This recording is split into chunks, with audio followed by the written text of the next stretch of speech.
What is up, everyone? Thank you for sticking through those commercial breaks. I am excited to introduce our guest for today. It is none other than Lord of Jorts himself, the professional hype man, founder and CEO of Going Parabolic. He is Jason Williams, boss, daddy, and king, Lord Norris.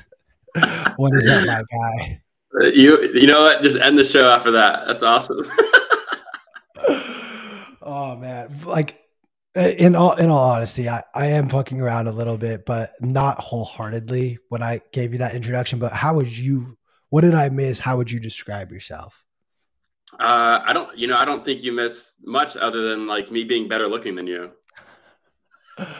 Well, now I just know you're full of shit. So, This is so dangerous. I feel like, yeah, just you're let loose today. dude, this was a bad idea. Like, truly, I didn't speak up when everyone was like, "Wait, so like, what's the plan on the day where like both P and Chris are on vacation?" I was like, "Yeah, I got Yeah. this." I think, And those times when YouTube channels get banned and all of Twitter gets mad and they fight for you. But I think when this gets banned today, everyone's not going to fight for you. They're just gonna understand that, yeah, there's reasons why. Yeah. yeah, no, that like fuck that kid. Yeah, no, Yeah. Q definitely did something to fuck himself over, but we got a jam-packed day, and I just want to sort of talk to you about how are you doing in the bear market? Yeah. Interesting. It's yeah, I think I've been here. I feel like I've lived more in the bear market than the bull market, but yeah, it's interesting. I think I love the last story. I was tuning in. I think it's what's not being. I don't know, maybe in the bubble that I live in, but I think Celsius is really. It should. I think it should be on more people's radar, right? Is it fair to say they're one of the biggest Bitcoin mining companies in the U.S., if not the biggest? I know Alex came on. He was on a podcast like 6 months ago before all the drama, and he actually made the statement that he was the biggest. But I've seen that challenged. But do we know where they stand? Not that it really matters, other than I think at this point, if yeah, Alex Mashinsky is your source, I yeah, probably don't trust it. If I'm just fair, being honest fair, with you, like if totally fair. someone else, like if Jason Less came out and said Celsius is our largest competitor, they are the largest Bitcoin mining Yeah, business or just crypto mining business out there. yeah, Okay, right. Fred Thiel. But if Mashinsky's be like, I am the best, I have the biggest, dude Yeah, probably has a micro penis. Just saying. yeah, I get it. He's got a lifted F-250 diesel truck in the parking lot, like. But no, I think I think it's interesting. It's for me in this bear market. It's caught my attention. If we can agree they're substantial. I mean, whatever they clearly hold a ton of assets, and the Bitcoin they were generating. If I've heard everything from 5 Bitcoin a day to 15 Bitcoin a day they were producing. Plus, I've heard a million different stories, but I think I'm really watching what's gonna happen, what the plan is, who's gonna scoop them up. I think not necessarily, we always talk about Bitcoin doesn't give a fuck like about anything, but I think it'll be interesting if you see some, I don't know, like is this an opportunity for somebody like Jamie Dimon to jump in and say, hey, let me scoop this up and start changing things. I don't know. I think you also, you brought up too earlier before I hopped on as well about I don't know, these, different mining companies and leveraging Bitcoin and getting into the market while this is, and it's also like, I think if you put on that Bitcoin maxi hat a little bit too, I think that it's a little bit slippery of a slope to, you know, when you start seeing Bitcoin acting more as a security, right? And you start, when you see, I don't know, it's kind of it's a slippery Let's slope. unpack that. Like, what do you mean by Bitcoin acting like a security? Well, I think we're, again, cliche, we're still so early, right? We're early, like, Totally. a couple percent of the world owns it, whatever it is, but, and knows about it. And so I think when anybody hears about Bitcoin and we talk about trading initially, or if that's the first time they're exposed to it, they're not going to be able to unpack really what Bitcoin is. And I think the more that we're tied to the system, and I think if you go back 2, 3, 4 years ago with like USCO and Pomp, and when they're going on mainstream media and everything that they're trying to kind of convince or preach is really like decoupling from the stock markets, decoupling from other assets out there, why it's strong. And then so, but I feel like we're not, you know, because of the exposure now it's gotten, now it's kind of being adopted in a lot of these traditional legacy systems where, again, if you're like that, if you have that ultra maxi hat on where you're like, no, we want to separate from all that. We're like, it's counterintuitive in my opinion, when we're trying to, I don't know, trying to apply it into more of like these standard traditional trading platforms. Again, all exposure, there's no such thing as bad marketing. And I can see this argument from both ends. I could literally sit here and argue with myself, but, you know, I don't know. I think you want to be a little, you know, a little careful what you see happening in the markets with Bitcoin specifically. That's fair. I mean, I'm kind of curious because like you and I, Eric, if you haven't seen our first conversation on this show, you should definitely take the time to go back. I was just, you know, chilling on the beaches of Mexico, and we were talking about, and essentially Lord Norris came to me and asked me to have confessions and confess his shitcoin sins. But like, to your point, yes, there's a lot going on that is starting to have some like negative stories, if you will, but I'm with you. All press is good press at the end of the day.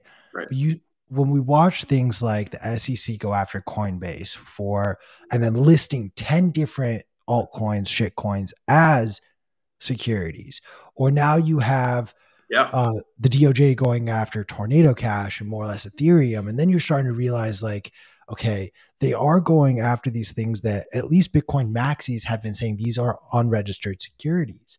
I wonder where you sit in the camp of like, these are attacks that will eventually be used against Bitcoin.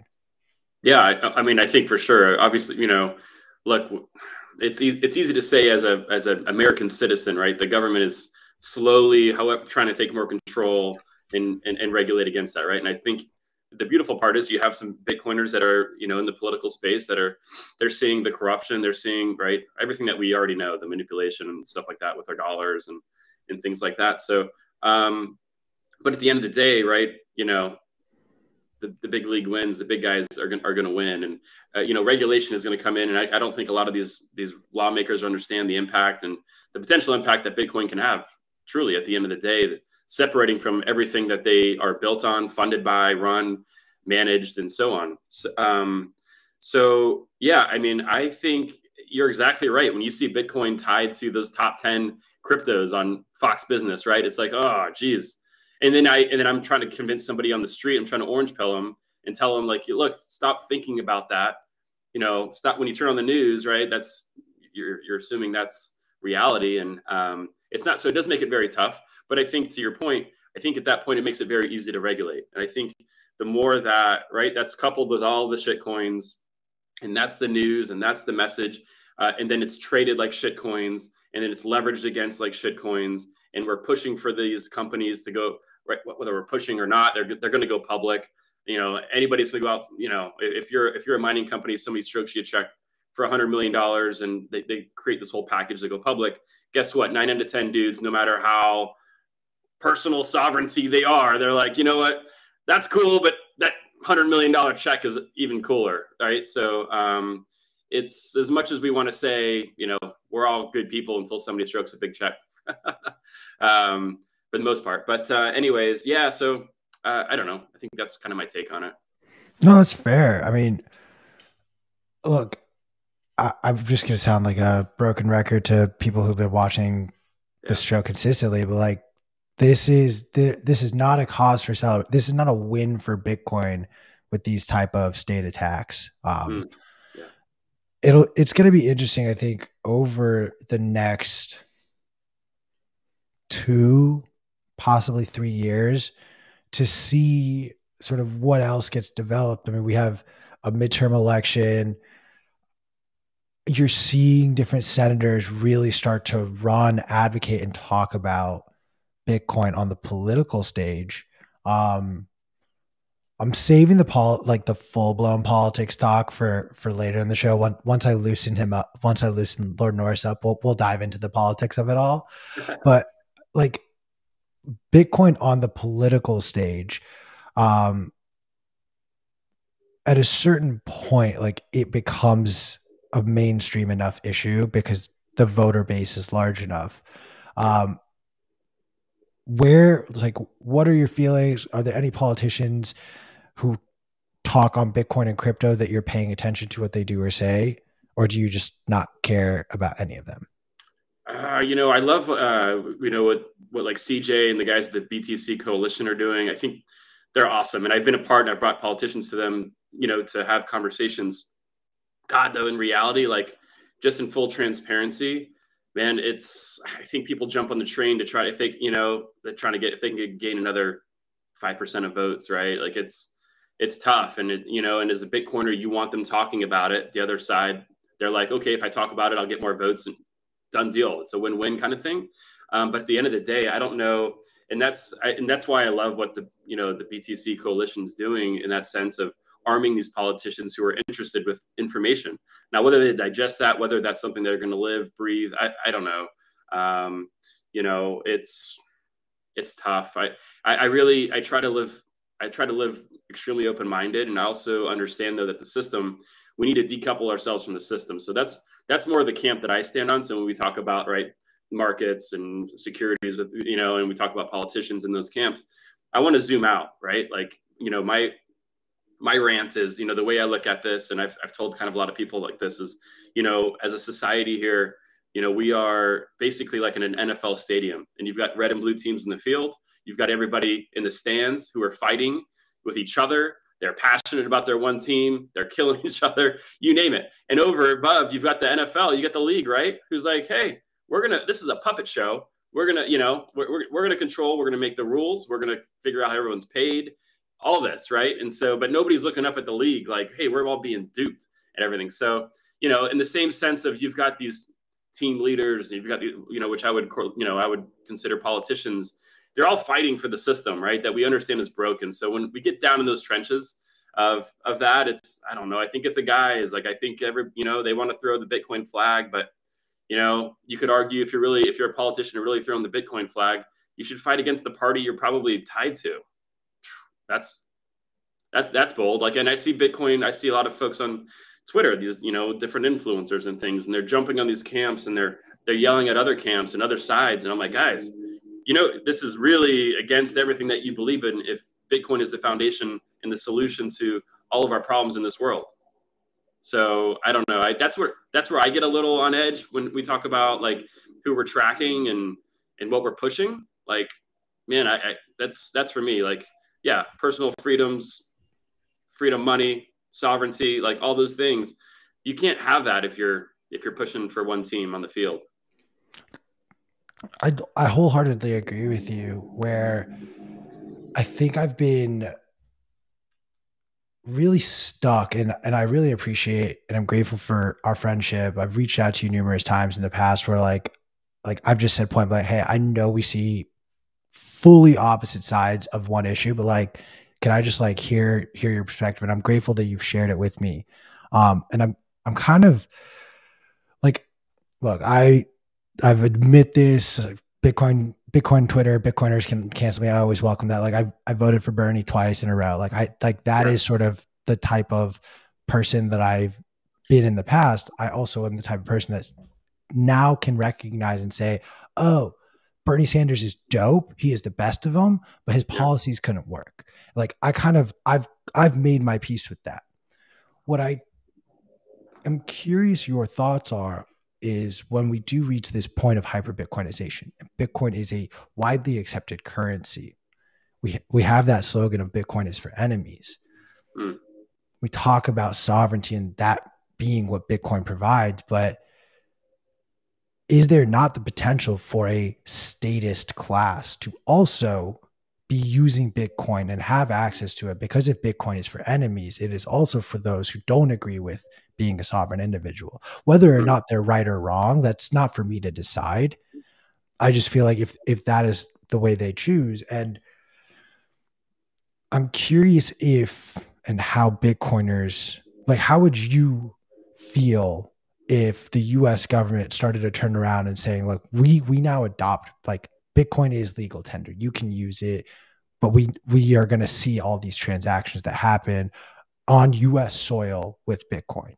and people will find ways to sort of hide, scrub their identities and figure out ways to do it. Sure. But say the United States co-opted this now as sort of a state, almost having some sort of state oversight, going perfectly against the sovereign individual thesis there. Like, Yeah. would Bitcoiners run away? And in the chat as well, guys, throw it. I cannot figure out how to get your guys' comments on the screen. I am so sorry, but we will. We will figure this out. So if you have something to say it.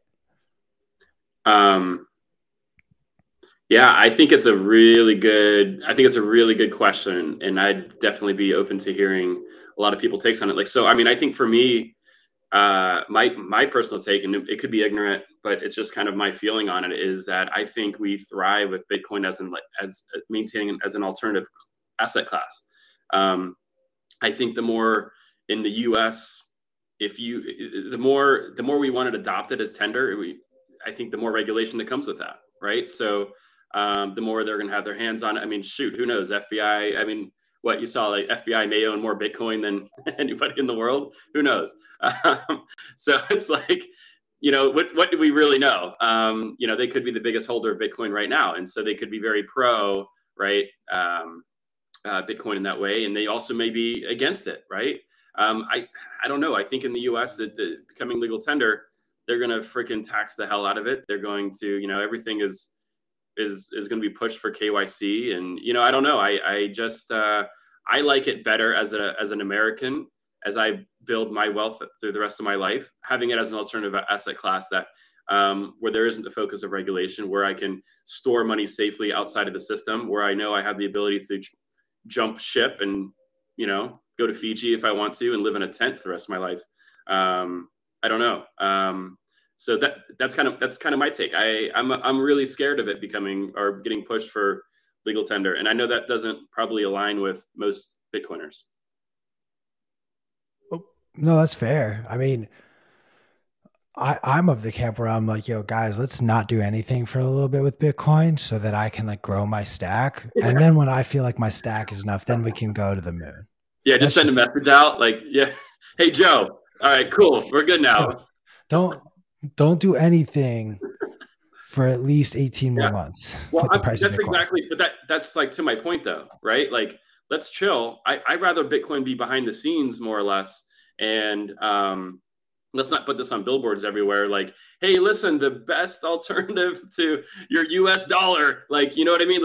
You're not going to see that. You see that billboard flying over the White House. Do you ever, no, right? Unless we have major problems or so. But I think that's how you have to think about it, right? Like, where does this energy, where is it going to? Because everybody is quick to say, let's make it legal tender. And I don't know if you understand the consequences of that. So it's kind of my perspective, my take on it. I think there's honestly a lot of power right now having it as this alternative asset class that you have the freedom to use. And that's the power of Bitcoin right now. I mean, shit, man, they can make things really difficult for us Bitcoiners in the US if they want to. Like, they really can. And, we call me out on bullshit, but they can.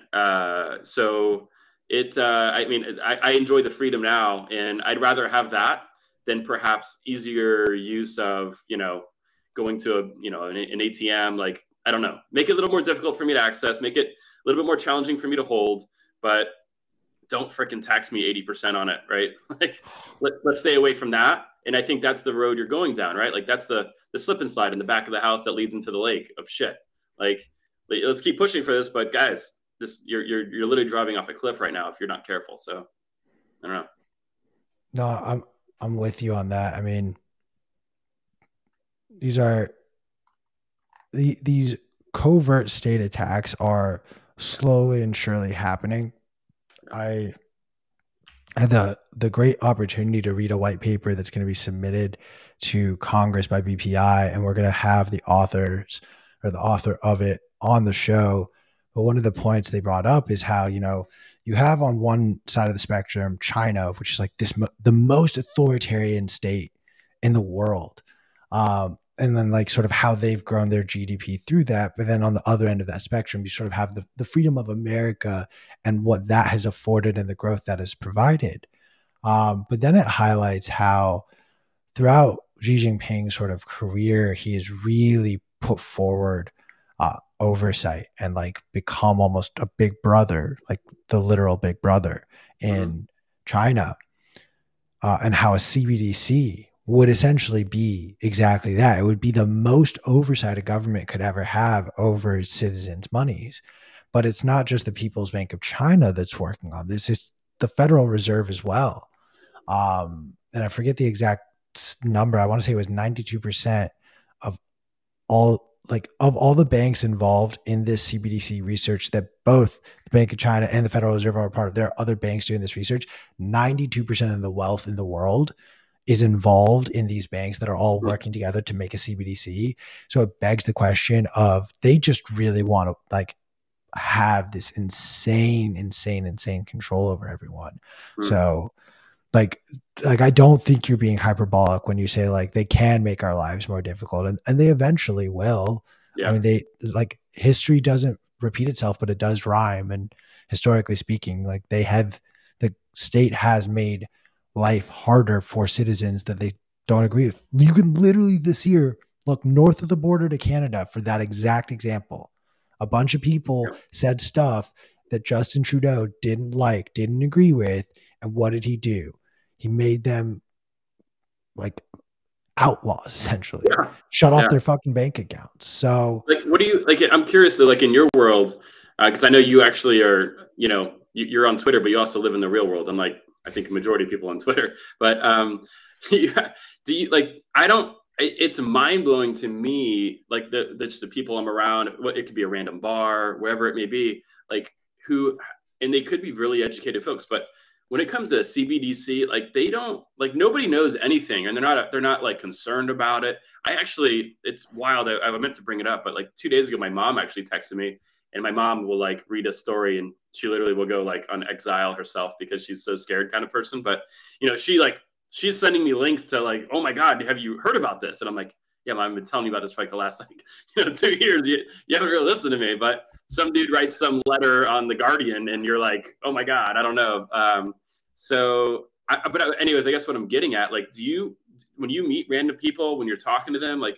is this something that people are aware of? Because I still think, and when I do bring it up, people are like, oh no, that would never happen here. And I'm like, well, all signs are leading to like they're going to want to start pushing this here.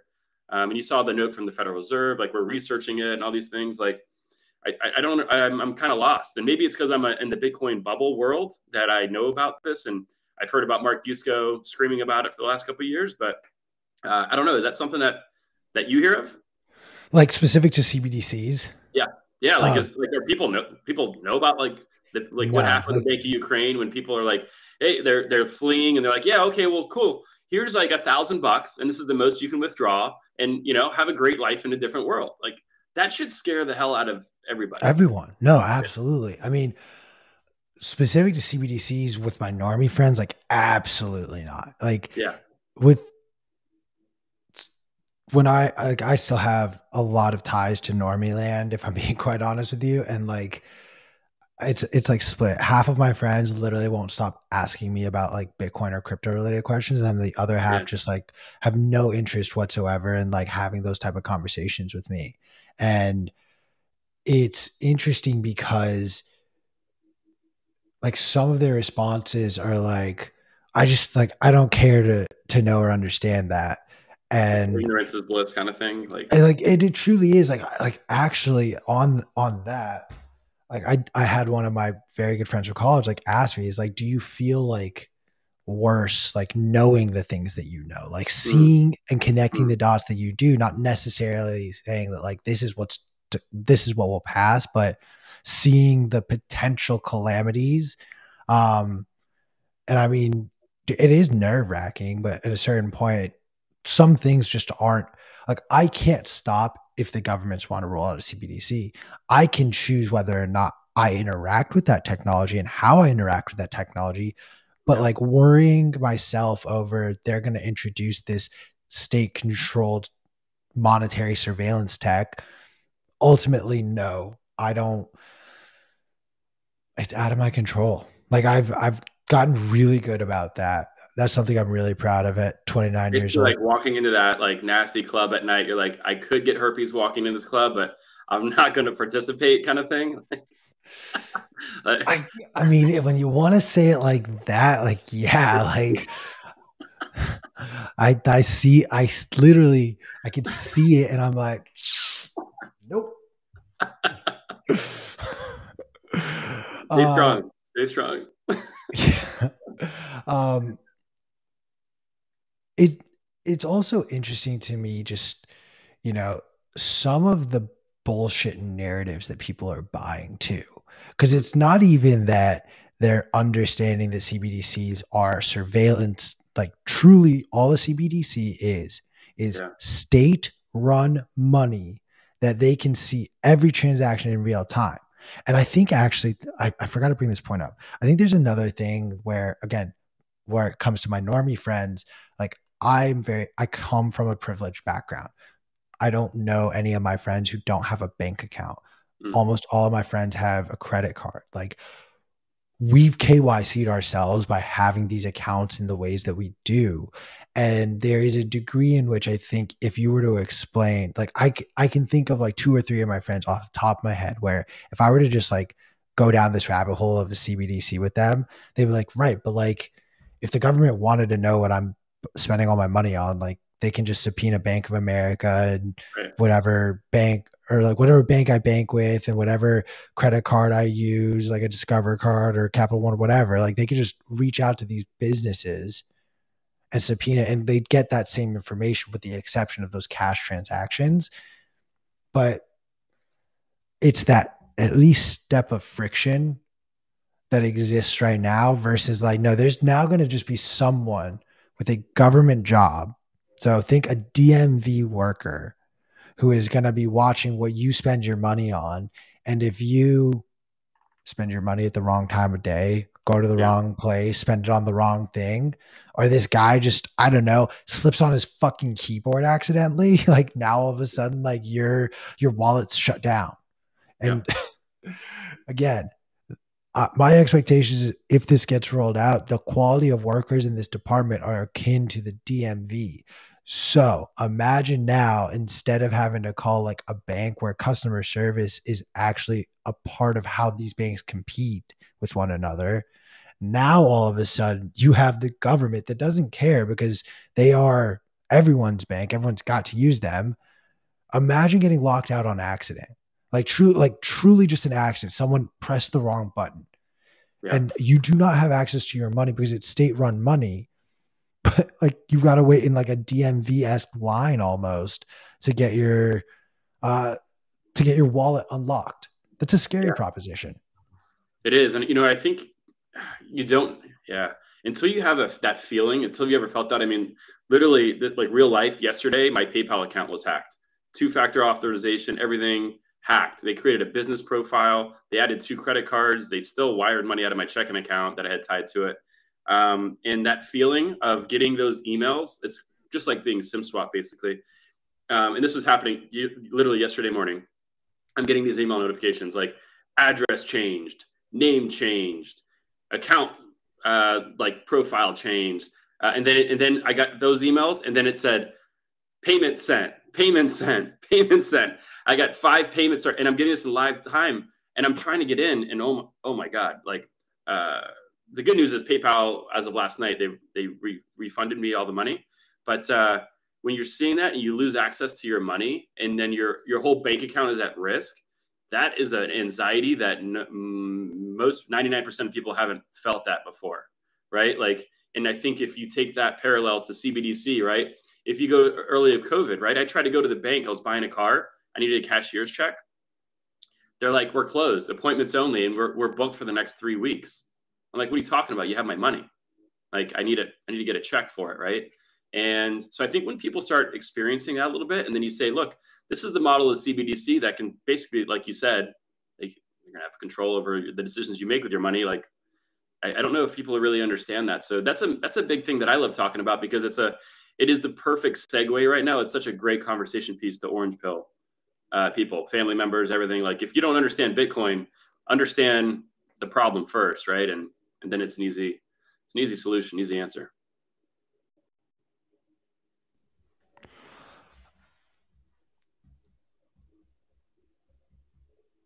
want to know if you think,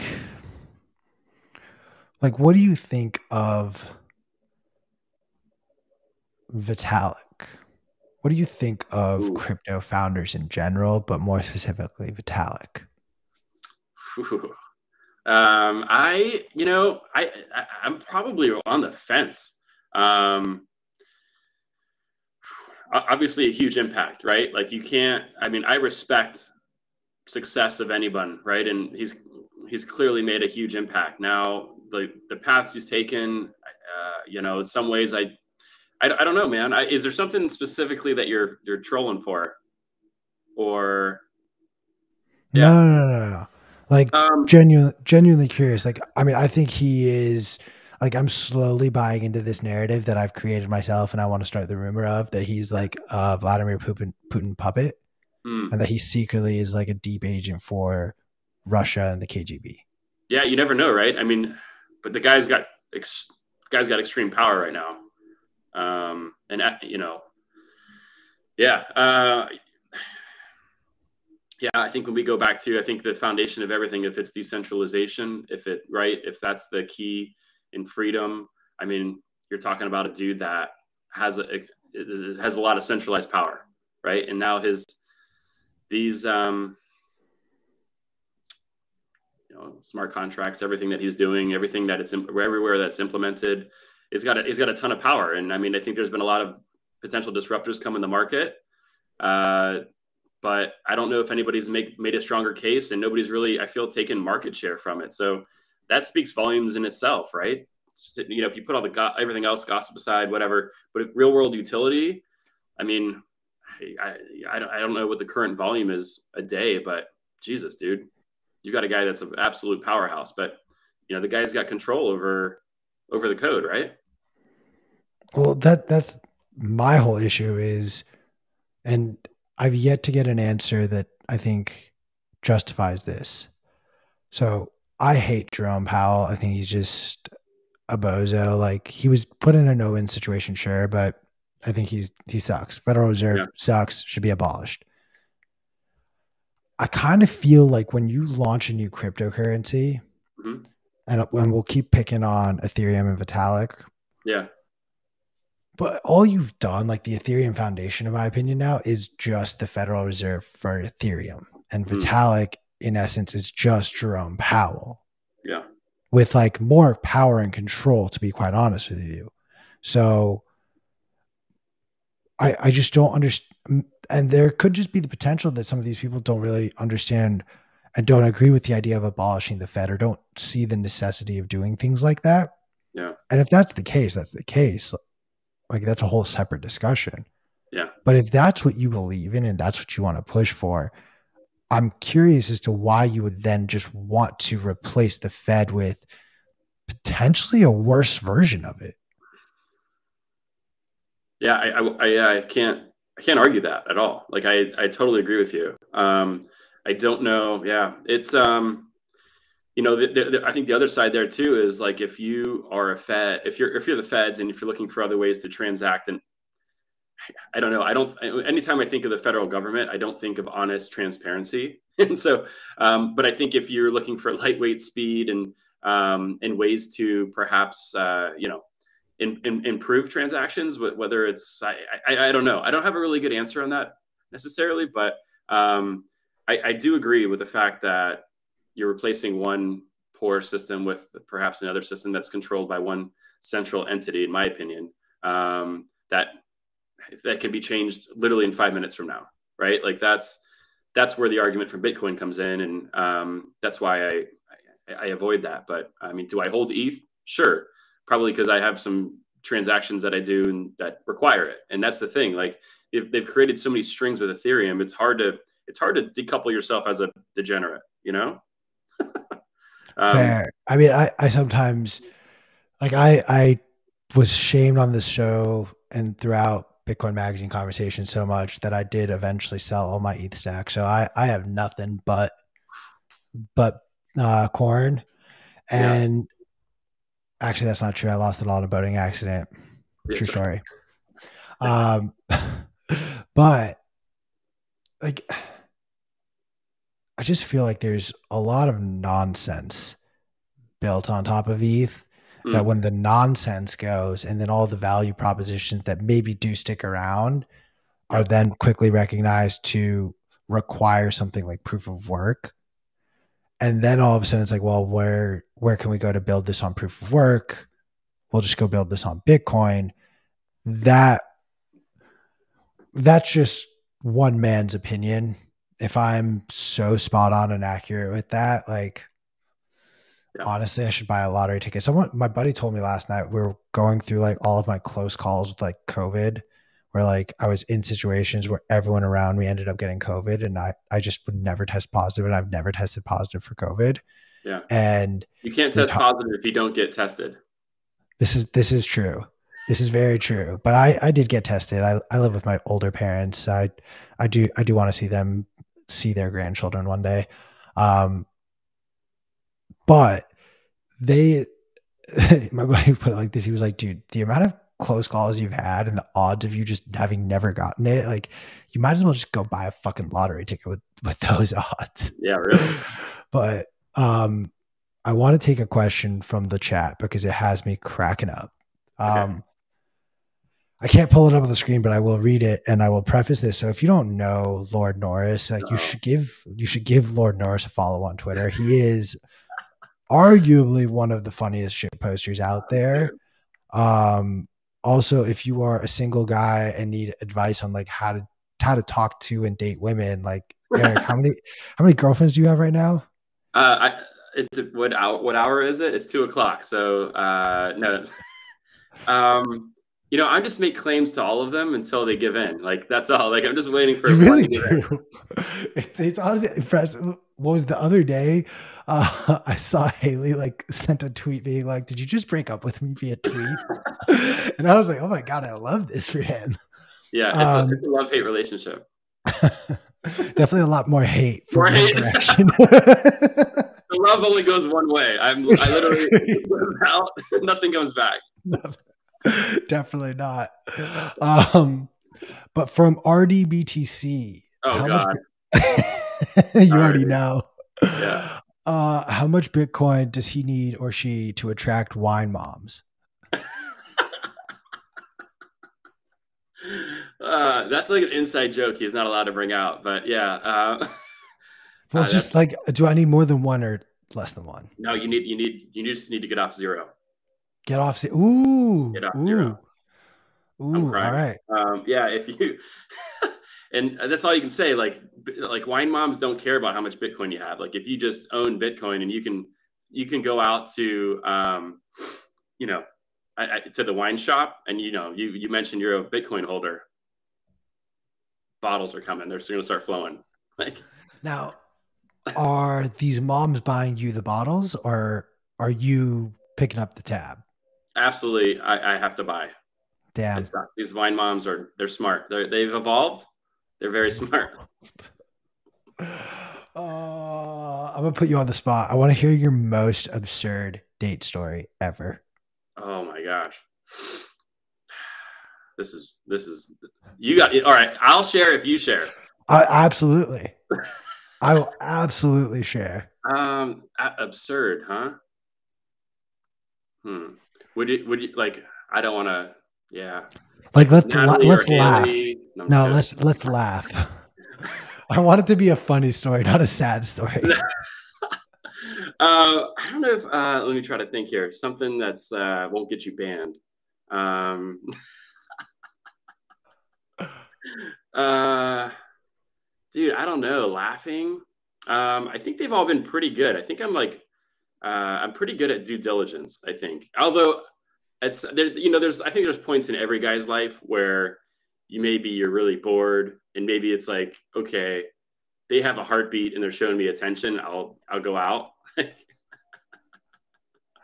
All right, so And then like you quickly regret it. Like after your have you testosterone comes down a little bit, you're like, what was I thinking? Like if my boy sees me out right now, this is not good. I don't know. I think mine are sad. I don't think I have a funny absurd date. um as much as I'd I want to share, but I don't know if I have a funny one. I have a lame one where a girl I went on a date with in high school, like, didn't recognize her on Tinder. Like, I didn't go to high school with her. She went to a different high school, but I didn't recognize her on Tinder. We Yeah. matched. We went out on a date, and the whole date I'm sitting there, I'm like, "Dude, why are you familiar? Why are you familiar? Why are you so familiar?" And I was fully convinced that she was a porn star because she was like making those like weird Yeah. comments. Like, okay, the checklist, if you ever come to LA and Yeah. you talk to a girl and Yeah. she says, Andrea, I'm not talking about you, I swear. But if she says things like, I work in the film industry, I live in the valley, Oh, jeez. uh, like, like, Red flags, red flags. like those two alone are red flag, red flag. And She's a then, 10, but she works in the adult film industry. well, the truth is there are studios that are like on the precipice of the valley, like over in like Burbank. Yeah. But if you're like deep in the valley, then you're deep Yeah. into deep into the adult film industry. But I like in the middle of this day, I'm thinking, oh, I'm on a date with a porn star. And I was a little drunk. I asked her and she was like, what the fuck is wrong with you? Like, no. I was like, I'm so sorry. Like, you just look so familiar and I couldn't figure it out. And some of the things you said like made me think that. Yeah. And then as we started digging and I'm like, where'd you grow up? I was like, oh, you're from my part. Wait, oh my God, we did this date like Oh my God. senior year. Like, yeah. So that was really funny. I think that, well, like I'm in Raleigh, and so the town is not as huge. So this story might make a little more sense. But recently, I had matched with somebody, started talking to them for several days, and then actually noticed in group photos like her best friend was somebody else that I had dated, and that's a I've added that to my due diligence. Like, let's make sure like not in the same friend circle. You know what's Yeah. weird? You don't get that in And LA. Like LA is probably like it's a massive pasture. I You're not mean, gonna run. you don't, but I've seen situations where people date like friends, exes and stuff, and I'm Ooh, always just like, you guys are weird. You yeah, guys are so weird. that's my first questions right now. Like, hey, do you have a hotter friend, or do you have a sister that's hotter? Like, before we go down this path, like I just need to know. Can you send me a photo of your friends? But what I'm really doing is making sure I haven't dated one of their friends. Like that's How often do you get slapped or have follow drinks me thrown for in your more face? advice. Like, honestly, at No, I don't at go. the Eric Norris, you should absolutely follow him because it's just he is a professional shit poster. He Hmm. truly is. But um I'm just trying to help my fellow kings. Like that's I'll avoid traps. Um, live a better free life. all right, last thing and then we'll get back to serious conversation. Okay. But one piece of dating advice to the young kings out there. Ooh, dating advice. I think um, hmm, one piece. One piece of dating advice I would say is be honest. I think most guys probably underestimate that there's somebody that will meet them where they're at in life. And I think like people come in your life to, you know, I think the universe, and I may get off board here, whatever, but I think the universe will bring people together in your life. And that could be for 2 weeks or for 6 months or for 60 years. Right. And I think that develops organically. But I think don't underestimate that there's somebody that will match with you, that will meet you, not figuratively, where you're at in life. And because I think a lot of guys will put on fronts, they'll try to change who they are. I've been guilty of that, right? And try to put themselves in a different spot and not be honest with themselves. And then so they project that, and then when conversations start happening, things start evolving, then the real them naturally comes out, and then they find themselves not being kind of like connected, and it goes both ways, right? But yeah, I think that's probably my biggest piece of advice. Did you want a funny piece of advice, or that I was so surprised that was like legit, real, genuine. I was like fucking expecting one of your like classic lines. Oh yeah. Okay. Well, like, like give me a classic line for the sake of it, but like also I love like that. Wait till the third sentence to send a dick pic. Is that like what? Yeah, like hi, hello, like I don't know. I think it's I think there's probably more frustration on my end from that, from like the just dating and intros and chats. Like, everyone's like robots. They want to interview each other. Like, just get it back to having fun. And for dudes, like, I think that's probably the biggest thing.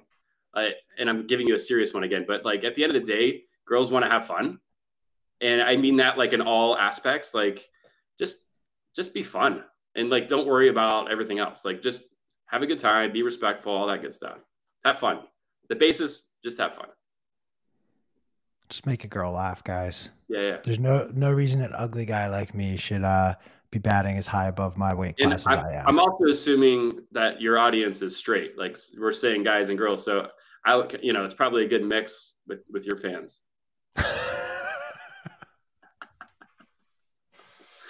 Well, I'm never gonna recover from that one. So I'll let you talk on that side though if you want. Fuck you. I mean, look, all love is love, baby. Yeah, we're totally getting canceled. All right. I mean, all right. This actually weirdly will let me segue into it, but like, look, right now there is a growing perception of what a Bitcoiner is, and it's growing into this to some media outlets. I'm not saying this is what I believe. I just see it depicted from certain outlets in this way, where Bitcoiners are these crazy psychopath anti-state people who tend to lean like farther right than even some typical Republicans might. And it's starting to turn into this like, well, it's a Republican thing now. Look, I'm an independent again. Thank God I'm back to being an independent. But like, I've got plenty of friends who are registered Democrats who are Bitcoiners. I recently had a conversation, and we'll be going on a podcast that I will not shut up about once it gets booked.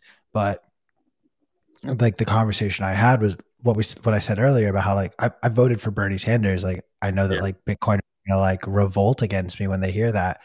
And the statement made back to me was, you'd actually be surprised by how many there are.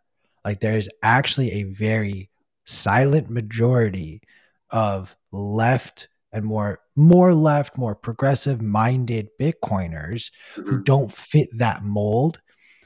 And I wonder if part of it is because, the loudest people in the room right now are the people who sort of are on that side.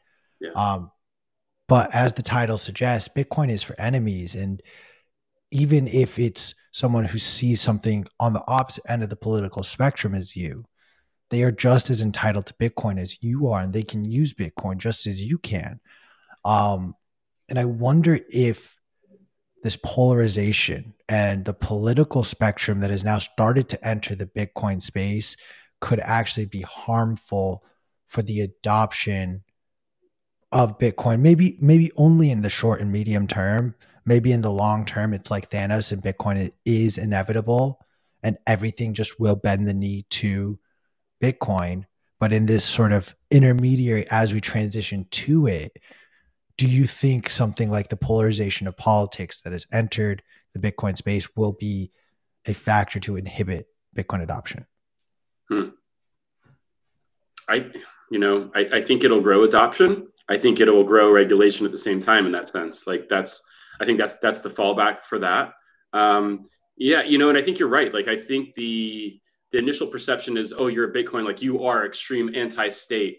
And there probably should be an element of that, right? Like, even if you're left, right, like, which is kind of confusing for me, like ultra liberal Bitcoin folks, like it just doesn't make sense to me that they could be pro government and pro Bitcoin at the same time. Like, it's interesting. And especially like, I love to take that path down, like, of regulation of all things and power and control. Like, that's, to me, it's weird. And I'm with you. I'm independent. I come across, people will put me in that conservative right box because I love freedom, guns, in America. Like, you know, it's wild. Like, you could say that to a lot of people, and, you know, and I'll be flagged as, oh, you voted for Trump and you're racist, like, because you like freedom, guns, and, you know, like, and anti-government. Like, and it's like, whoa, like, that's, you know, because, and that's the problem in society. We all want to put each other in boxes, but that's why I really want to zoom out. And I go back to that football analogy, right? Like, I want to zoom out. Like, everybody fight over each other. Let's go kill each other in the streets. Like, we're not accomplishing anything. Bitcoin accomplishes it, and we got to take ourselves out from it. But so I think it's kind of like a two-folded answer. You know, does it inhibit adoption? On one end, I think it does. One end, I think it doesn't. You know, I think with adoption through politics comes more regulation. I think it was really bold, and I know we were all really pushing it when you saw. I don't know how many mayors we're up to now on getting, you know, who are receiving paychecks in Bitcoin. I think it was like 6, no, 5. Yeah, maybe 5. 6. Yeah. You know, I think that makes a lot of noise, makes a lot of racket. But man, that's a quick way for the White House to be like, okay, whoa, let's like, how are we making sure we get our fair share out of this? And we need to act fast because this is a train that's going down, right? So kind of back to like my argument of like, I'd rather this be alternative and rather this not be so mainstream, because I think at the end of the day, we all can benefit and win from it as it is today. Sure, we want all our friends, the people that we care about, and hey, even our enemies, to invest in it. However, at the same time, we want to kind of walk that fine line, and that's why I'm here to say I'm not necessarily pro U.S. tender in the U.S. For Bitcoin, that is. But so yeah, that's kind of my take on it. No, that's fair. I'm going to keep us zoomed in so now you can just like really see how much better looking I am than Lord Norris. Oh, I gotta take a photo of this because this is just. How can I take a photo? Can I take a selfie with us?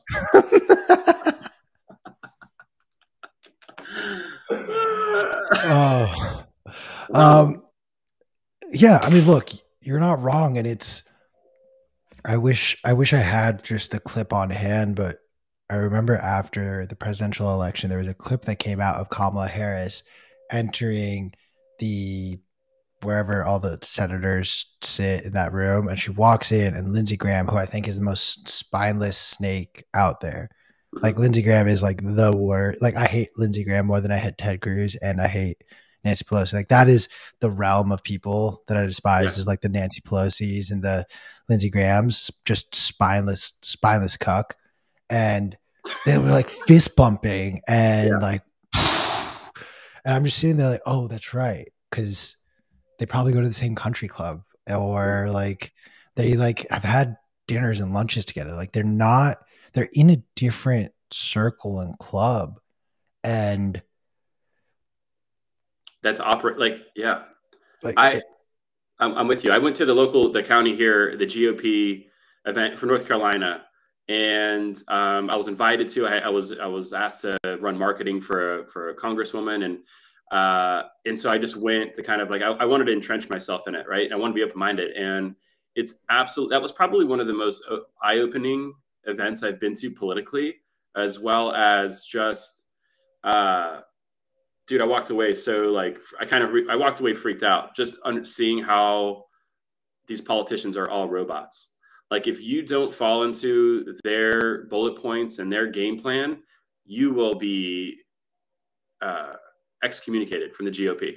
Like, it's wild. I mean, we're talking everything. I mean, I would walk up to these candidates and ask them different things like, hey, how are you going to help small business? How are you going to, what's up with our economy? What do you think is this? You know what I mean? And it's just like, they take the same fact sheet and they come back and it's like, Jesus, dude, you guys aren't thinking for yourself. And you know, and you start challenging them. They're like, yeah, well, you know, I can't really say those things on stage because then I'm going to lose my financial support. So I got to go along with things. And so that's where when I love getting into somebody who's like a super liberal, I'm like, look, I don't care which side of the aisle you're on. If you want to put me in that GOP box, like, look, I'm here to tell you I went in that world and I walked out scared as hell thinking we have no control. Like, our votes are just going to the people that are doing the same shit over and over again. And like the person that stands out, right? You know, maybe like a Bernie, right? Or anybody who stands out against those things, you're like, shit, they're never going to stand a chance, man. Totally.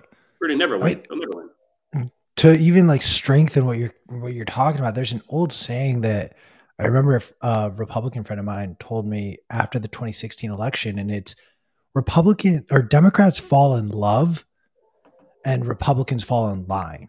And what Mm-hmm. he meant by that was he meant in the context of candidates and policy, where Democrats will fall in love with a certain candidate. In 2008, it was Barack Obama. In 2016, it was Bernie Sanders. But then when they don't get that candidate, they don't care to continue sort of the Mm. process of voting forward for those ideas Yeah. versus Republicans. And I don't care what you think, but if you don't think that Republicans literally fall in line, you're Mm-hmm. wrong. And I will provide two perfect, honestly, more than two, but I will provide you the examples. First, in 2016, Donald Trump called Ted Cruz's wife ugly. He called him the son of the Zodiac killer, or accused him of being the Zodiac killer. He, during the GOP primaries, bashed, berated, and attacked Lindsey Graham, released Lindsey Graham's cell phone number to the public to the point where Lindsey Graham had to change his cell phone number. Yeah. Those two gentlemen became some of Trump's strongest supporters the moment he received the GOP nomination. I'm sorry, but that's pretty spineless if you ask me. Then there was the nomination of Justice Kavanaugh. And up until that point, I will be honest, I had never voted just one party line on an election.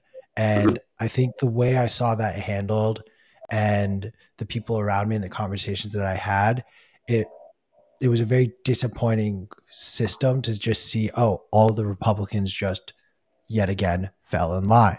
However you believe, whatever you believe about the way that happened, you are entitled to that belief. I just simply want to point out that instead of any real thoughtful conversation, pushback, or dialogue around these topics, the Republicans all just fell in line. And that is dangerous, to your point, as you bring up, like these politicians who are just like, no, you know what? I believe that. Like what you're telling me, I do believe it.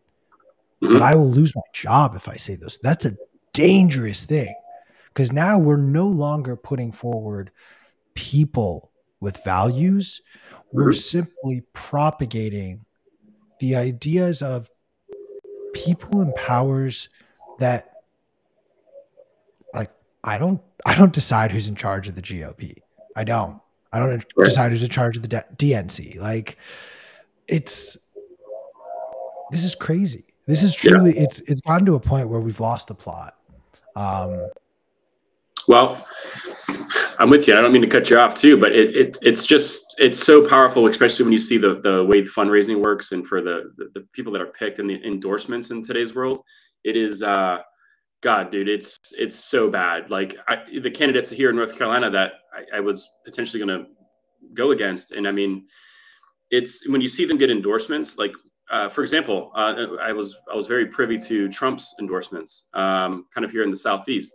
And these are people you're talking who he never even spoke to. Like Trump never talked to these folks, and he's coming out and putting endorsements out. And it comes down to like it's money, right? Everything's money. And these guys, no clue what they're really standing for. As long as they get the green light from the GOP, the GOP says, "Hey, Trump, this is the guy you need to give the thumbs up to because he's the safest choice," right? And they're going to protect our Bible. And man, when you see that happen in real life, and then you're fighting for somebody who's like, coming from a communist country who cares about freedom and sees all this shit that's going on and like wants to stand up for that, never going to win. You're never going to win. So it's so sad how people have been brainwashed. Yeah. And I mean, and that goes on both sides, right? Like, Absolutely. It's tough. So like for me, when I see, like, I take this perspective and then I go on Twitter and I see somebody like, oh, we are the leftist revolution of Bitcoin. And then I see that we are the right conservative. I'm like, guys, you guys are all like, you're fighting for somebody who doesn't give a shit about what you think, honestly, because they're going to do whatever they want. And so that's where I kind of want to, as an independent, I want to set myself apart from that. And that falls right in line. That's why I think we're, you go to a Bitcoin conference, we talk about all these things, like you're surrounded by people who may lean different directions politically for whatever reason. And I think it boils down to what impacts you, right? Like Q, you have your passions and what you believe in, basically, but that it's based on what's has impacted you in your life or what may impact you in the future. And so that's Absolutely. why I love meeting everybody, no matter where they stand on. I'm never gonna like not want to talk to somebody because they have different views of me. You know, hey, look, change my mind. Like change my mind on anything. Like I'm open to it. But look, my family came from Cuba. They got to, I got to see and hear stories of everything that happened there. And so when I'm here, like so immigration is a topic that it probably impacts me more than Billy down the street who's lived in North Carolina his whole life for the last his family. So that's why I think everybody gets riled up, but we lose sight of the big picture. So I think if there's somewhere I can go on, I don't know if that's my message to the world, like zoom out, right? Freaking zoom out. No, I think you hit the head on the nail there. Like, we're allowed to disagree with each other. Mm-hmm. You're allowed to literally think the exact opposite of me, especially given the fact that you have not lived my life and nor have I lived yours. And again, there's this lack of respect over this idea of my opinions are just that, they're opinions. Nothing I believe is actually a fact. Like I'm one of those crazy people who thinks we live in a simulation. And when I think of life through that scope and I kind of recognize like, oh, what I see and how I see it, how I absorb life is just my bias, my tint on the world. You could literally be standing right where I'm standing and you will see different things just because that is who you are. And that's the beautiful thing about life. I talk a ton about weed. I smoke a ton of weed. I'm a huge psychedelics fan. And I had this conversation recently with a friend where I was like, my whole perspective on the world, like I can literally point to and be like, oh, before I took my first ever trip and after, I see the world differently. You open your eyes to the idea that there's more than just the one or two ways you see the world. There are actually infinite ways to interpret it. And I read this quote that I thought was fascinating. I'm going to butcher it because the book is in my bedroom. But it essentially goes something along the lines of like, we are not who we think we are. We are who we think other people think that we are. And that's like such a crazy concept because we've like lost sight of what our personal perspective is sometimes. I don't know. I'm rambling again. I'm going to bring it back to Bitcoin. I got a question in the chat. Oh, hit me. What's the biggest risk to Bitcoin you see in the next 6 months? Oh, in the next 6 months, I would say some sort of a state-led attack, some sort of policy measure that is not fully thought through. I think in the next 6 months, that is a genuine potential thing to obstruct Bitcoin. And that could be across the spectrum of banning transactions they won't do, banning mining outright they won't do, to little things like trying to phase out proof of work, which I think is a very scary and real possibility. Do you think this is going to be, I'm curious, do you think this next major election round, like, do you see Bitcoin being any kind of topic of that? Or are we still too early for that, you think? Like this upcoming midterms in 2 months? Yeah. I think in a handful of races, but not enough to where it tips the scale on the national sense. Like there might be a politician running for a like congressional seat in DC or a Senate seat in DC that may run and say some stuff about Bitcoin. And there will definitely be state legislators that will run on Bitcoin platforms, whether they say positive or negative things about it. I'm in the camp that thinks in 2024, the president is going to talk about crypto. Unfortunately, I definitely am in the camp that it's going to be DeSantis and Newsom. So that means that one, if not both of them, will not actually end up being the nominee for president because there's no way I get those picks right. And both of them have pushed forward crypto oriented legislation in their respective states. They've both accepted money from crypto businesses. So this tells me that if those are literally the Democrat and Republican running for president, crypto is on the national stage by 2024. It could be big. Yeah. I'll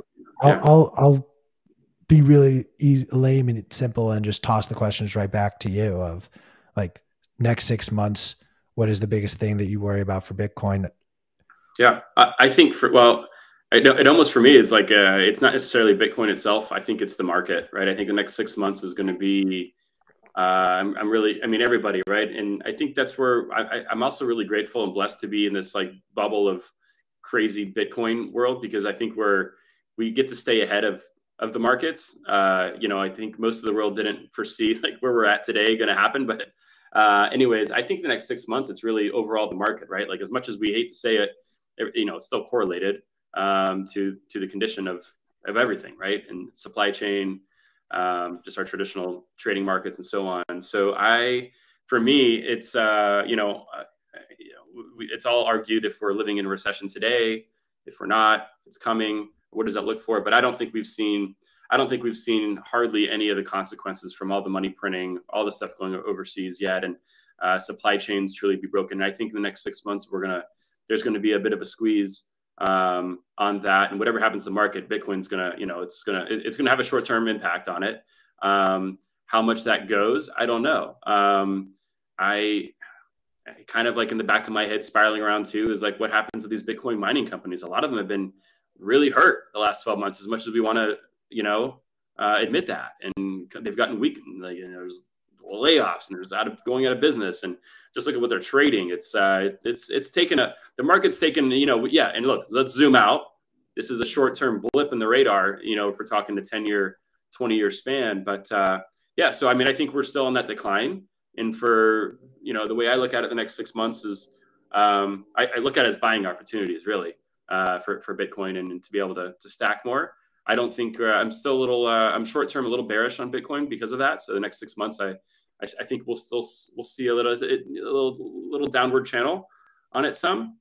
And then, but nonetheless, I think we'll be in that 15 to 20 range for another year and a half. I don't, I think you got a lot going on. Midterm elections, this state of our economy, things like that. So people are going to be figured out. I think a lot of, we're really cash heavy as a society right now. I think it's scared. A lot of people are scared to be trading. A lot of people are, it's kind of those dark ages of the bull market, right? And it's so funny how Twitter evolves overnight from bear to bull market. And the stories you heard when we were, I still have my laser eyes, right? Like we're still going to 100,000. I still do. I put a new profile picture on, and I made sure to put the laser eyes on it. Stay strong. We're the only ones. Like, we're unicorns, bro. And maybe don't go around LA saying you're a unicorn, but you might pick up the wrong crowd. Honestly, people in LA will love that. Yeah. Your kind of people, yeah. So yeah. It's interesting you bring up macro. I've been trying to avoid the macro conversations, but I live for them. I know. I'm scared to have it with you. No, I mean, let's start with this. So inflation has two levers that can be pulled: to supply and demand. Mm-hmm.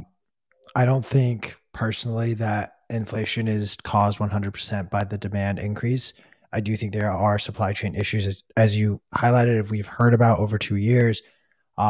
Personally, I've put the ratio of how much of a ratio of 100% of supply to demand.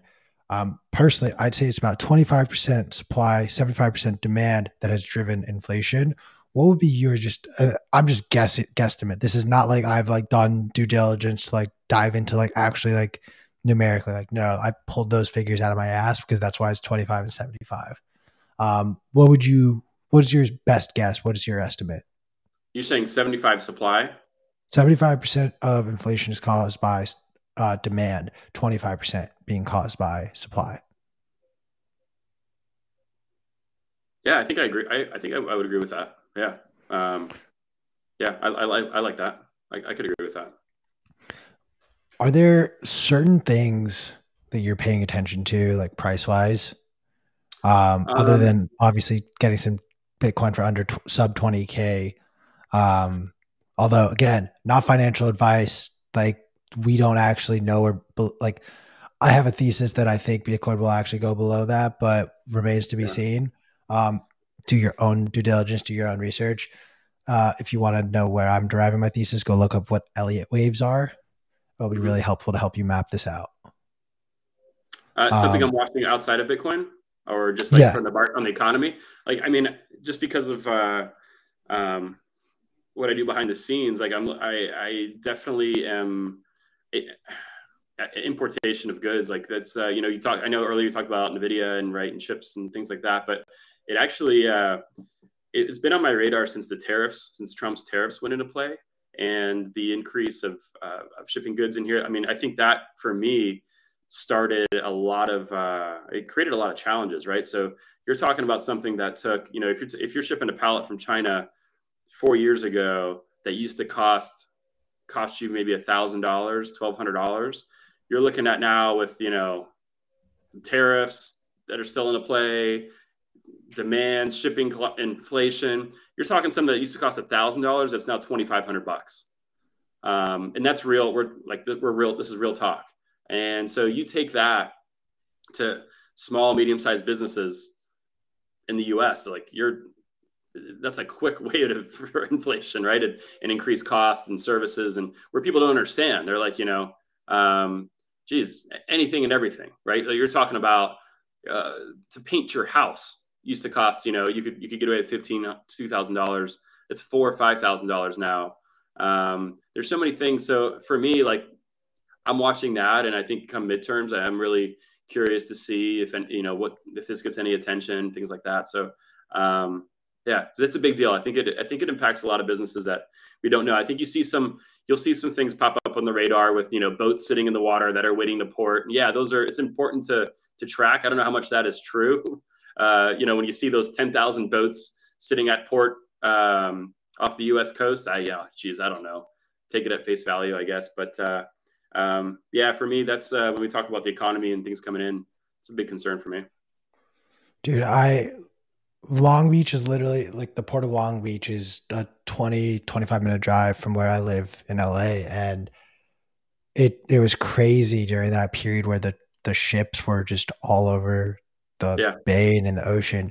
Dude, like the part of I live on a peninsula, and it literally I see that is LA over there. Long Beach over there. I can't even see Long Beach. So I don't really see these cargo ships when they come in. yeah, Dude, when I tell you there's a giant bay where like literally the north end is Malibu, you go down to Santa Monica, then the South Bay. Like this is Los Angeles, the ocean of Los Angeles. Covered. Like you couldn't go more than like a 5-degree turn and you would just constantly see cargo ship. It was nuts. Like it was overwhelming and nerve wracking. They had to pass a lot of laws over in Long Beach to allow for the cargo ships to unload containers at a much faster rate. Like there was a whole bunch of random weird things going on, but it's been a nightmare to say the least. Um, yeah. It's well, I think, and then you keep running with that, right? You're like, shit. And then the stuff they did with the truckers, and like, you're like, this is well, scary. This is like scary for me. there's also, and this is something that I keep waiting for the other shoe of this to drop, and I'm starting to feel like I'm going to sound like an egotistical asshole when I say it like this, but I'm starting to feel like Michael Burry, who's Mhm. like making the call on the crash the housing market, but he did it like way too early, and all of a sudden, like it finally works out. And I've been saying like, the rising cost of fuel has not changed the cost of your goods yet. Like those cost of goods prices, like the inflation we saw in food, for example, that was happening before the price of fuel started going up. So we still haven't seen the spillover effects of these high gas and fuel prices. And Yeah, so I'm genuinely concerned that like inflation will then start picking up in other areas despite maybe like a decrease in gas. I'm interested to see, I think, the next month's inflation reading. I'm interested to see the next like 6 months. I read something interesting. I forget I forget now which block of time it was, but during a period of inflation, there were 6 months of consecutive decreasing inflation before the new highs were hit. So seeing something like that, that's like, okay, Yeah. we could literally go to the end of 2022, continue to see decreasing inflation, and still have the potential for it to turn around at the top of the year and just shoot right back up. Yeah. Um, Well, and I, and I almost would like to say, like, you talked about the two levers for inflation, right? You've got supply and demand. I almost want to put in, like, I think I want to make a meme of this, of like a third lever being mainstream media, right? Like, I, nothing, right? And say you run an apartment building, you know absolutely nothing about supply, demand. You turn the news on, you hear record inflation today, 9.8%, rent increases like crazy. And what do you do as a property manager? You go back to your office in the morning and you go, we're raising our rates 5%. And supply demand didn't change at all. Literally, it's the buzz. It's us talking about it. It's what you saw on business show. And I think that's what happens, because I was impacted by it. I went to my property manager. I was like, hey, what's going on? And they're like, well, you didn't see the news, inflation. They didn't talk about, like, well, we have less apartments, we got more people trying to move in. Like, it was, I saw the news, it went up 10%, so we could charge 5 more%. And it's literally like it's that media lever, which I think is the unspoken figurative lever there. But I think it goes back to, I think it's like kind of what you just said. Like, I'm interested of what the rate comes out, right? Because you're probably more from a macro, you're like, this is going to have an impact on the markets, things like that when they see that. But I think real world boots on the ground, it hits real world America before, like you said, we haven't seen the impacts of this, but geez, it goes from the news to my grocery store faster than anything else. Like, dude, the cost of food is just getting so out of hand. And it's that old saying that I brought up countless times on this show, like, you're 3 meals away from a revolution. Like, it's all we really are. And we were having this conversation. So I'm going to dox my mom a little bit, but my mom works at Macy's. She just, sales lady on the floor. And she's been complaining a lot about the robberies, and specifically how, like, Macy's has been getting robbed a lot more recently. And it's like gotten to a point where, she won't give her her clients who buy like really expensive jewelry from her, she won't give them like the jewelry bags to help them hide it out of fear of them getting jumped when they walk outside. And then, like, there's another tidbit of information that, like, Macy's security guards are not allowed to put their hands on someone, even if they're like trying to rob the place. yeah, And these robbers now know it, so they have no shame. Like, people are literally jumping over the counters, going into like the private area for these employees and just grabbing bags out of there and then just walking right out. Some guy apparently walked in with a fucking black trash bag and just was like, cut the thing on all of the the purses, went over to the sunglass area, put all the sunglasses, and just like, no one stopped him. Like, employees were taking business. video. Low overhead business to go just steal stuff, like, and resell it. Yeah. But the thing for me, the way I'm reading this is, the situation has gotten so bad for people that this is how they think that this is the only way I'm going to be able to put food on the table for my family. Yeah. Look, sure, there are some people who are doing this because they're just, really shitty people. But there's a degree in which I believe the increased rate of these crimes can also be drawn proportionally to the increase in the price of just necessities now. I think where it will worry me is when people start to have more audacity to start going into people's homes.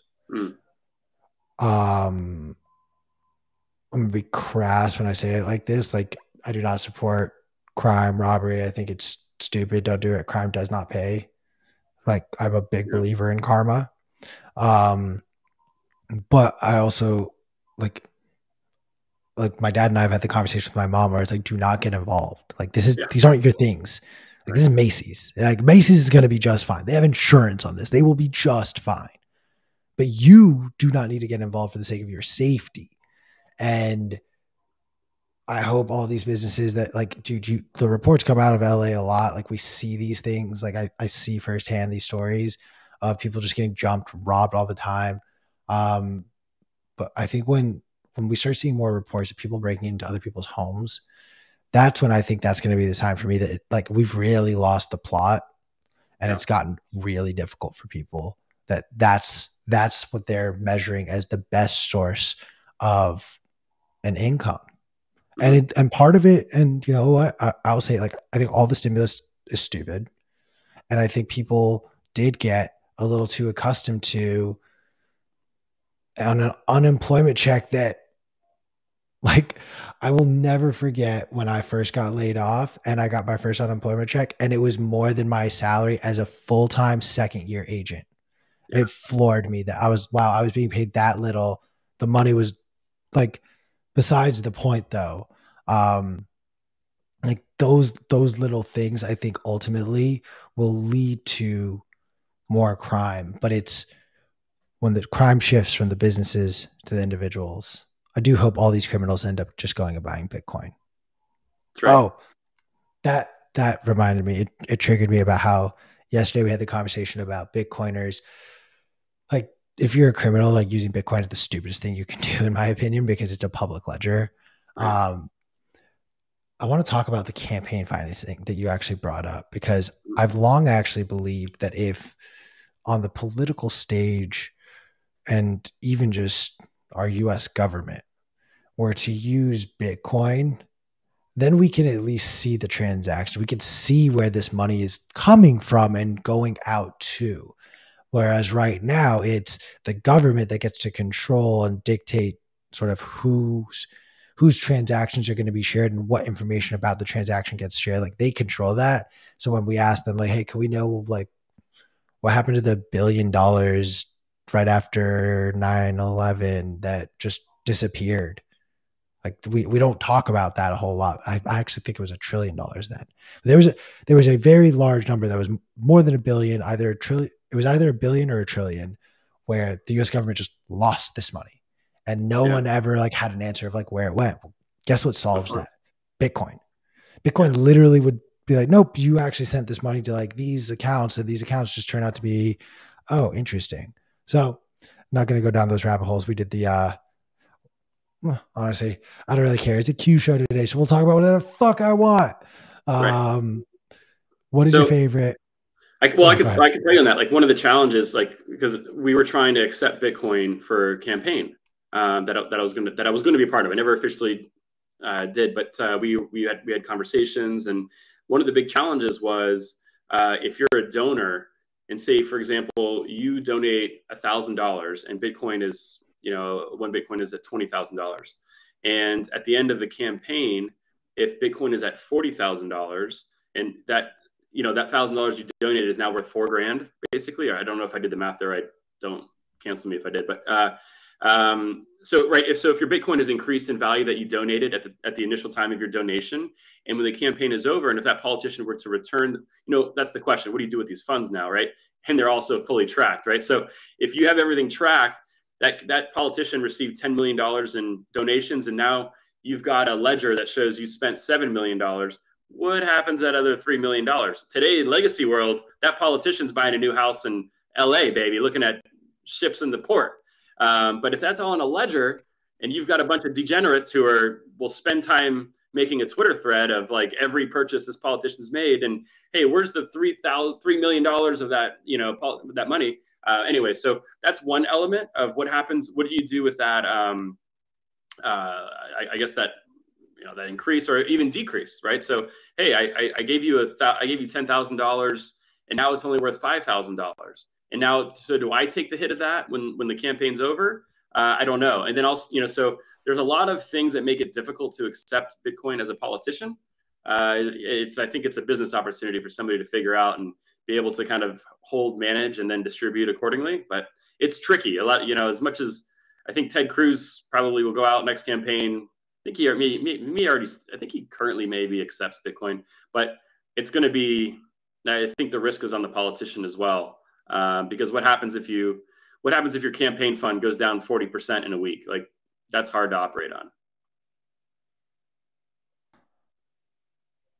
You brought up Ted Cruz, so I'm gonna bring up Ted Cruz now. Yeah. Do you think that Ted Cruz is actually a net positive for Bitcoin? For votes. I think he's in it for votes. Yeah. I knew. Yeah. Yeah. We're one of the same. I appreciate you. I mean, I've said it time and time again. Ted Cruz is the biggest grifter out there. Yeah. Yeah. And I mean, I think you'll see other, I think that maybe not probably in the midterm, but I think you're going to see other people jump on the train, and they're going to see the exposure that it's gained him in the Bitcoin community and different, like a lot of voters. And you've got these hardcore single voters on Bitcoin. Like, you're going to see that's going to catch more attention, and you're going to see more of it. Yeah. No, that makes sense. I mean, we'll see what happens with the midterms as far as how large of a stage Bitcoin takes. But again, I'm going to reiterate that if it is Newsom versus DeSantis in 2024, like, there's no reason that Bitcoin and frankly crypto won't be a talking point, especially in those debates, given that both of them have passed legislation to help those types of businesses in their respective states. Eric, as we wind down here, I want to ask you sort of a couple fun little questions. First things first, Amsterdam, what's your favorite thing to do? What do you think about when you think of Amsterdam? I think, like everybody else thinks about, they think about Q on a folding beach chair in the back, smoking a fat J. Like, I've actually never been to Amsterdam. Really? Same. So the company won't let me go because they're now afraid that I'll never come back to America. That's right there. That's probably fair. Yeah. Is that where the red light district is? Just side note? It is, okay. Yes. I've heard about that. Oh, have you? Yeah. Have you? Did you go on one of your famous dates there? No, I pretty much probably just lost every opportunity for a date just now by saying that. So it's fine. I'm sure if you ask nicely, Natalie and everyone will forgive you. All of your 7 wives. Yeah, we've gotten this far, so they're still holding strong. Lord Norris, how can everyone stay up to date with your shit posting and all of your crazy antics? I guess I publicly dox myself, but yeah, it's the Eric Norris on Twitter. That's yeah. So I'm there. I'm pretty. You could change that, right? I probably should, because you can Google me way too easy and see the stupid stuff. I mean, if you haven't had a chance to take a look at the thread that we made for Eric on like his background, I highly recommend it, especially after a joint or a beer. Yeah, I put some serious work into that. It's really good. I need to figure out where I can put that, like on a resume or something. Like, it's really good. So, but what are you doing? Are you traveling? Like, I would think you'd be in Austin this week. No, I just got back from Nashville for 2 weeks. We did a lot of filming for Bitcoin Magazine there. My big trips at the end of the year. CK was there, right? Were you there with CK? Okay. Well, CK, I'll dox this. He lives in Nashville now. Oh, okay. Oh, I didn't know that. I'm not shy about doxing him like that. But no, I actually, I'll share this news. So I'm going to be going to the World Cup finals, but not just like a random match. I'm going to the semifinals and the finals. For gaming? For like Call of Duty? No, like this, like FIFA World Cup. Oh, like, okay. Nice. You literally don't care. I'm a huge soccer. I'm such a soccer fan. Like, I played soccer in college. Like, love the sport. The World Cup is remarkable. I'm excited. It's a bucket list thing for me. Not cheap, so I canceled all travel for the rest of the year after I got those tickets. Damn. But yeah. How long are you going? Is it a week? I'm just going for a week, but might do some other traveling since I'm like right there next to the homeland. So might need to pop by to say hello. But Lord Norris, I want to thank you again for your time. Thank you for joining us. Please give him a follow. It's always a good time over on Twitter. Thank you again for joining us, brother. Yeah, man. See ya.